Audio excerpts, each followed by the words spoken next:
Welcome along to our post-game show. We're reacting to Tottenham winning the Europa League final. In the studio with me, Roy Keane, Jamie Carragher, and Big Meat. What can I say? You've been great tonight. You know that, Anita. You know, I had to do good for Arsenal in some way. Let's not mention that. I mean... Does tonight make Arsenal's season worse? Oh, come on, Jay. Let's ask Micah that. Micah's the pundit. Let's talk about Spurs tonight. We don't need to bring Arsenal into it. Do you know this? No? Micah, you're not going to give a word on it? I'm not had a better season, Spurs or Arsenal. Oh, come on. But they've both got Champions League football and one's got a trophy. And one has a European trophy, one doesn't. Yeah, so just... On the chances of North London Champions League derby next season, maybe the knockout stage? That'd be nice, wouldn't it? Yeah. Oh, imagine table time. It's going to be OK, well, we're going to react to the game and not on Arsenal because Peter Schmeichel's been talking to the Manchester United manager, Ruben Amorim. Here's what he's had to say. Ruben, I know how much you love your job and talk about that a lot, and I mean, this has got to be the worst. To come out here and try to explain how this game didn't turn out the way that we all wanted it to turn out. Yeah, it's part of the job. We have to deal with that, and we have to try to explain the people the feeling of the dressing room. We are obviously devastated with this loss. We lost one game in this competition. We didn't win it in the last game. I think if you look at the whole game, we were the better team. But in the end, if you don't score goals, you cannot win matches. How do you think the game was played by your players today? I think the first half was a little bit tense. The possessions in both teams was not long. We couldn't keep the balls for so long. Tottenham the same way, a lot of second balls. But in the second half, we push the opponent to near the box. We try to cross, to create situations. So in the end, they defend the goal that they score in the divide match in the first half. In the second half, we try everything, but in the end, was nothing. We talked before the game, we talked about obviously it was the access to the Champions League, and we're not going to talk too much about the future, but is there a contingency plan now that we're not in the Champions League and you may think you have more time to develop the team? Is that a positive that we can take out of this? Yeah, it's hard to talk about positives today, but we need to take advantage of everything. But so we need a little bit of positive. If we are going to suffer because we don't have Champions League and it's hard on the club, but in the other side we'll have time to develop the team, to pay attention to our academy and to prepare the future. So that is clear. We need to use every minute to improve the team, and of course we always have the two plans to go to the summer. Okay, thank you very much. Thank you. Thank you. Oh, well, as you can understand, Peter feeling rather sad. Not the case for our Spurs fan over here on my left-hand side, but we're going to go to Peter right now, of course, who's just been talking to him. Peter, I feel so sorry for you. Of course, we've had a lot of fun on the road. I thought I'd be going to Old Trafford with you next season. Not to be the case. What was the mood like around there? Well, Anita, unless we start doing the Premier League, but yeah, no European football. You know, I don't know. I mean, I listened to some of the other interviews he did just around me, and he was talking about control. I wanted him to use the word that we're in control because I wanted to ask him what's the difference between being in control and playing well. Because I don't think the team played well. I was very, very frustrated, sat here, just looking at the same pattern every time. The ball got to Harry Maguire, he played it out to Mazraoui. Then Ahmed got the ball, he tried a little bit, passed it back. There wasn't what we saw in like the last 10 minutes of the Lyon game, for instance. All of that wasn't there today. And you think they're in the final, you know, somebody's got to bring something, but it wasn't there. Peter, could I ask you, you know, he's persistent on playing this 3-4-3. It doesn't work with these players, does it? In all fairness, today it wouldn't have mattered what system they played because Spurs literally defended, and they did it well. They had one shot on target today. That was a goal, which was an own goal. They had one touch in the second half in Manchester United's box. One touch. They just defended. So, you know, whatever system you...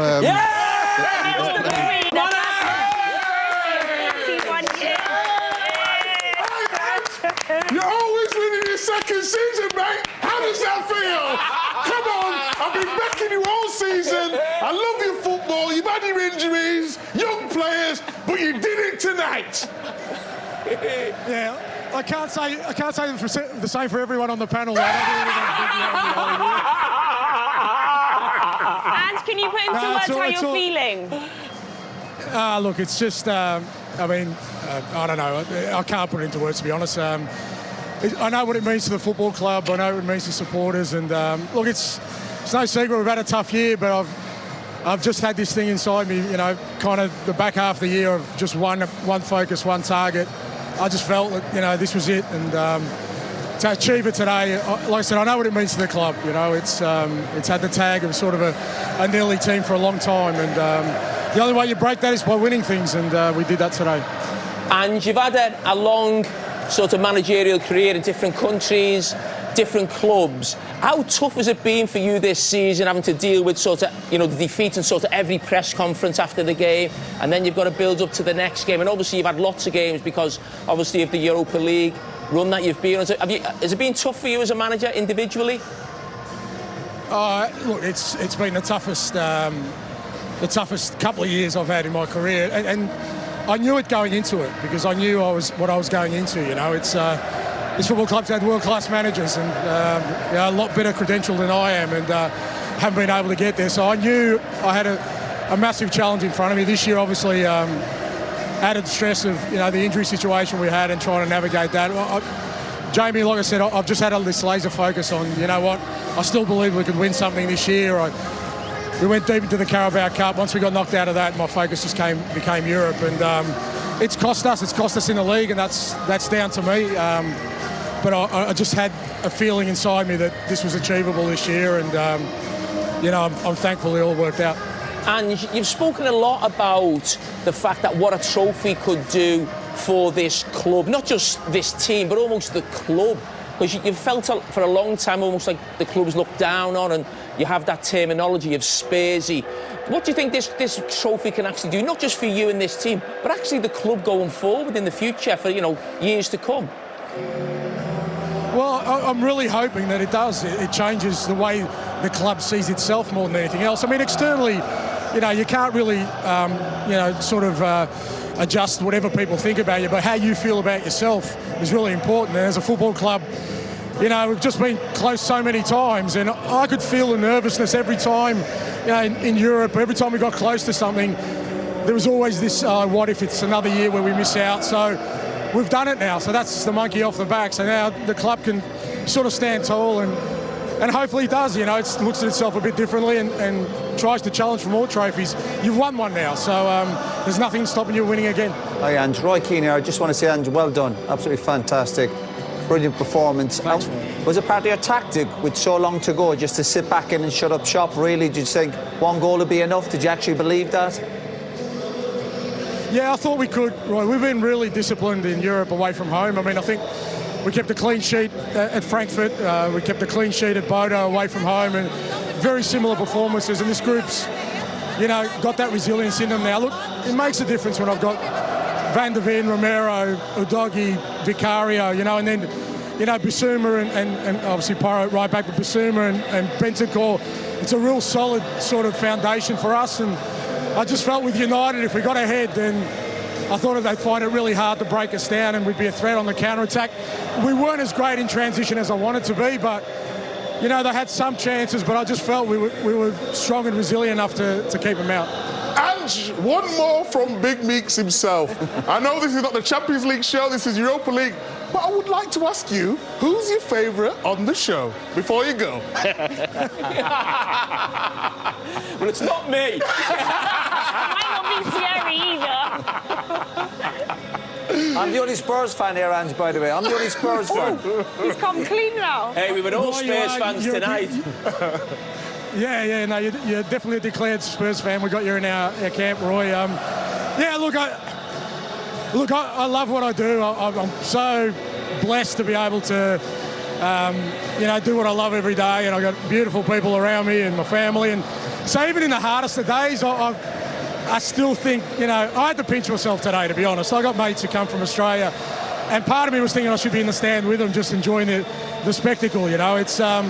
It's difficult for me to comprehend, but, you know, we're here now, we've won it, and you know, something in my old age I can reflect on. Well, Anne, sorry to interject, but I asked about me, not you. Sorry, mate. Sorry. Sorry, Mika. You've been in my camp all along. I love you, mate. I think Joe Hart's probably influenced you. Ange, congratulations. Well done. Go and celebrate.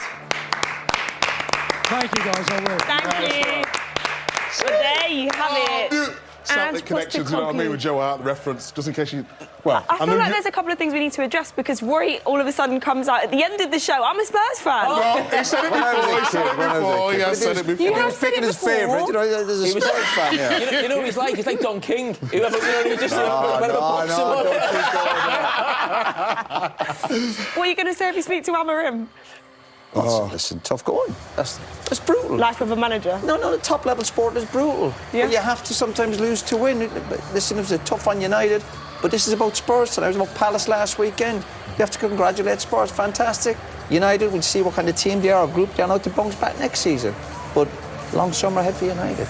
Jamie, what did you make of Ange Postecoglou's comments there when he spoke about their tactics? He said he thought they'd be hard to break down.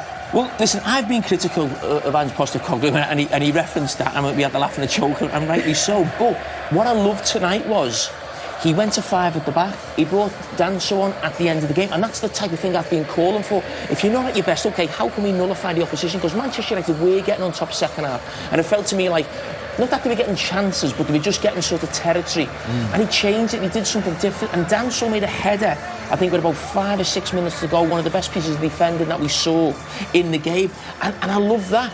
I mean, we were speaking to Roy before earlier on as well about managers being adaptable. Yeah. It's OK sticking to your guns, you can't change every week, but at times you've got to change, and he identified that tonight, and I'd just love to see a little bit more of that from him. But there was one thing he also said in the interview that I thought, you know what, he's right. He's talking about his mates coming over from Australia, and he probably does pinch himself. I mean, a young guy from Australia who loves football. Football's not really that big a sport in that country. And he's over in England now managing one of the biggest teams in the country, and he just won a European trophy. So in terms of the journey he's made from Australia, fantastic. He's done the hard journey. Yeah. He's done the hard journey. Yeah, so Jamie, essentially what I heard you say there is that Ange Postecoglou listened to your criticism and that's how he won the game. Exactly. Yeah, you know, you had to give it a little spin there. I'm sure he'll thank me one day. Oh, maybe. Not today.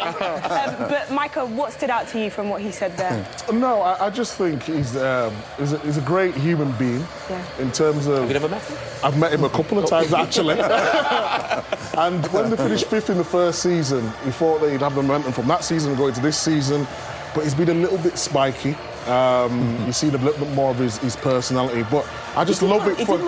He didn't who was your favourite? He said me. He basically said me. I think you bullied him. No, but I love these moments for him. And you see the moments with players and families, and you have to remember what players go through. The families suffer as well. Yes. The disappointment. So it's nice for the family, partners, kids to enjoy it. Look, and beautiful. just on that, he talked about when Jamie asked the question about Roy, I think it was about him adapting as well. We've talked about Spurs on this high line for so long, and Jamie on numerous occasions said the need to adapt, and it's just for in today's game he got his tactics spot on. Just carrying on. Here's Ange now. And here is the Europa League winning manager, Ange Postecoglou. A big sigh there, Ange. You've ended Spurs' 17-year trophy drought, their first European Cup since '84. Just tell us what was going through your mind on that final whistle. Look, I'm still kind of taking it all in. It's I know what it means for this football club, you know, and unfortunately, the longer it goes on, it's harder to break that cycle sometimes. And you know, even I could sense some nervousness in everybody at the club because they've been in a situation before, and until you get that, until you break that sort of, take that monkey off your back, you never understand what it feels like. And we've got a really young group, but I'm hoping them tasting this now and the success they have, you guys will know it feeds into itself. You know, they feel differently about themselves, and mainly for the supporters, because you know, there's probably been supporters here who've been following us for those 41 years. We haven't won one in Europe, and 17, you know, and just what it means to them, it's incredible. And I think he was criticised quite a lot during the season, and people saying, oh, where's the plan B, etc. I think at times in Europe, today especially, you showed there's a different way that you could set a team up to play. What was the reasons for doing that today compared to what you've been doing before? I've always felt that kind of knockout football is different from your league football, you know. When you're in that situation, it comes down to really good organisation, you know, having a real clear game plan, and then moments. And if you can minimise your moments the opposition have by having a really strong foundation. And to be honest, I felt, look, having Romero, Van der Ven, Udogie, Porro, Vicario in goal, we haven't had that luxury a lot. And with Basuma and Bentancur, I just felt we were going to be really hard to break down. We could have been a little bit better in transition today. I thought we had our moments. We could have worked that better, but I always felt comfortable that if we got ahead, that we could sort of negate, you know, most of what Man U were going to throw at us. Congratulations, Ange. And you said you were going to win something in that second year, and you bloody well went and done it. Good man. So pleased for you. Thank you. Really pleased for you. Thank you. And do you think that helped the players? When you said that, come out and said that, the pressure was on you, but did it help them? Did they believe a bit more? I think people misinterpret it. It wasn't me boasting. It was me just making a declaration. And I believed it. You know, at the time I said it, you know, I was still in the Carabao Cup. I just had this thing inside me that more than anything else, and I know our league form's been terrible, nowhere near good enough and unacceptable, but us finishing third wasn't going to change this football club. The only thing that was going to change this football club is us winning something. And when I said that, that was my intent. I'm not afraid to declare it. If I fell short, I was happy to cop it, but I believed it inside me that was my ambition. I wanted it stated. I couldn't expect anyone from the club to say that because the club's been so close, but I could say that, and I was prepared to wear it if it didn't happen. The beauty of it is people kept reminding me of it, but the reason they kept reminding me of it was that there was still a chance to do it, so I was comfortable with it. I bet you feel like getting it printed on a T-shirt now, Ange, and walking around in it. So how does this change the perception of the club and also the way that the club perceives itself? I think that's the more important thing. It's how the club perceives itself, you know. I felt it's just, you know, being at the club for the last couple of years, it seems, you know, and because of what's happened in kind of its history, that people are quick to take shots at the club, and I felt at times the club hasn't defended itself as strongly as it should. And I understand that because people have been here a long time and they haven't got anything to sort of lean onto, but I'm hoping this does, you know. There's no reason now why they can't go into next year believing they can win again and another trophy and building a team that consistently strives to win things. And I think if you see yourself in that way, irrespective of what the noise is from the outside, I mean, that's what the great clubs do, you know. They expect, you know, and hopefully this taste of it takes the club forward. And I think you've unfairly at times been criticised. You've been taking quite a lot of shots in press conferences in different parts of the media. And I think there's been a lot of people saying, listen, they could see you winning this game and saying after 2 years I said I'd do it, I could walk away. Where's your mind at now after a game like this and winning? Again, you know, I've had such a laser focus on winning this thing. Whatever happens, happens. I said yesterday, we're still building this team. It's still a very young team. We need to add some experience to it. We're in the Champions League. My thought process and what I've been doing this year is trying to build a team that can be successful for 4 or 5, 6 years. Now, but I'm the manager of the football club. That decision is not in my hands. It doesn't affect me though. Like, if it was going to affect me, you would have seen it in the build up to here. All I cared about is this thing, you know. Having this thing around my neck, if I did, that meant that this football club has won a trophy. But now you've got that thing, do you feel like just doing the mic drop, or do you want to stay and build something with this club? No, do you want it to be you? I've said that, you know. Like I said, I don't feel like I've completed the job yet. We're still building. But the moment I accepted the role, I had one thing in my head, and that is to win something, more than anything else. And we've done that now, so I want to build on it. Can I ask you as well about Sonny? Yeah. You made him captain. How much did you want that for him tonight after 10 years loyal service to the club? Yeah, massive. And yeah, these two guys will tell you that we've had some unbelievable champion footballers come to this football club. Harry's a prime example, but there's so many I could go through that haven't had a day like this. And I wanted a day like this for Sonny, you know, because, you know, he's done everything he can in the last 10 years to try and get this feeling, and for one reason or another it hasn't worked. So, you know, it was kind of something in my head, and I've spoken to the players a lot about it, that, you know, outside the dressing rooms in the hallway there's photos of the winning teams, you know. And I said to Sonny, we've got to get you up there, you know. He's a legend now. And he's there now, so he deserves it. You've made a bunch of legends now. They're going to be written in the folklore of this football club forever. Looking forward past that, recruitment season's coming now. Have you now got a different list compared to what you would have had? Give him a chance. He just won a trophy. I want to see who's coming in the building. Look, I think there's an opportunity here. That's my belief, you know, because you build on this, the feeling that those players in there, they'll want this again. Yeah. Because until you feel it, you can't describe it to people. You know, until you win something, you can tell them how it's going to feel, but they've got it now, and they're not going to want to let it go. But we need to build on that for sure. And congratulations. Brilliant. Well done. Thank you. Well done. Congratulations. Well done, Ange. Enjoy the celebrations. Thank you.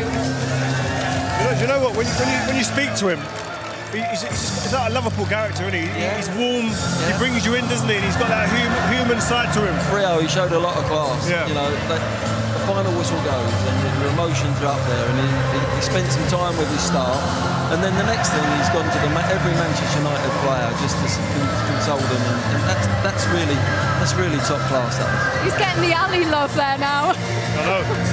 I think one thing you could say about Ange is just a very humble guy. Even in press conferences, he will always speak the truth. He'll always speak his heart. He's kind of, like I said, he's worn his heart on his sleeve, and he protects his players under any scrutiny. He'll always take the flak, whether they've made a mistake on the pitch through mistakes. He will always take it on his chin, and I think the players have rallied behind him, and they've given him what he deserves as well. They have. They've put it all on the line tonight, especially Mickey van der Ven, who was exceptional. That goal line clearance, absolutely unbelievable. Earlier on, he spoke to Jules. Casi a producto nuevo por semana, producto bonito que, por supuesto, pues siempre invitamos a la gente a que consuma. Si queréis encontrarlo en kingslake.pro, pues ahí tenéis las nuevas chaquetas training y también esas camisetas especiales con detalles dorados que llevan todos los equipos. Oye, ustedes tendrán más memoria que yo, pero ¿cuánto quedaron la última vez que se enfrentaron ellos? 3-4 ganó 1K. 3-4. En el histórico de estos dos equipos, el que gane desempata, porque han ganado 2. El X-Buyer Team ha ganado 2. 1. Becker se lleva el rebote. Becker para marcar. Becker. El rechazo de Arnaldo. ¡Vamos! ¡Vamos! ¡Gol! ¡Vamos, Pablo! ¡Qué suerte! Mascarra en el Cooper Arena. Gol de Pablo Becker. Toro físicamente. ¡No será capaz! ¡No! ¡No será capaz! ¡Qué cabrón! ¡Qué cabrón! A ver Si salen sacan dos. más de 3, se quedan sin trabajo. Mira, muy ¡Hombre! bien. No, ¿Cómo bien. valoran el trabajo? Bien. Ahí está ese ataque por parte del X-Buyer Team. El toque dentro de Becker. Puede marcar Carbó. ¡Gol! ¡Vamos! ¡Gol!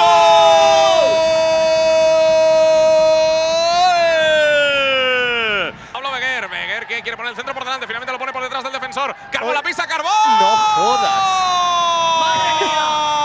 ¡Es el mejor de esta puta competición! Por algo es el Corona de Oro.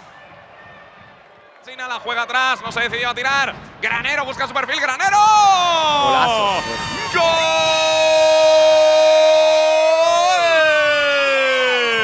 De 1K.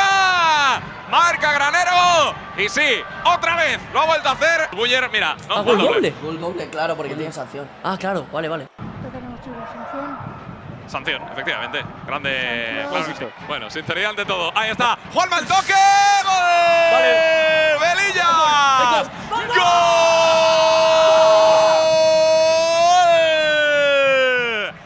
Balón que lleva ahí Pluvins el disparo. ¡Gol! Vale. ¡Gol! Me gusta. Está haciendo un buen trabajo defensivo, ojo. ¡Granero! ¡Qué golazo! ¡Qué chicharro de Mar Granero! ¡Qué barbaridad! El recorte de zurda y el disparo con la derecha. Que la metió en la escuadra. Ojo ahora que ataca el X-Buyer Team. ¡Gol!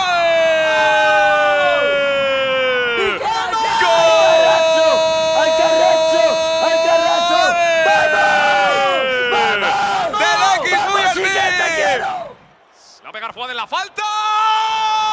Santa madre de Dios. ¿Sí? Vamos a ver ahí esa pelota dentro del área para Juanma, que lo puede matar. ¡Gol! 2 de Juanma.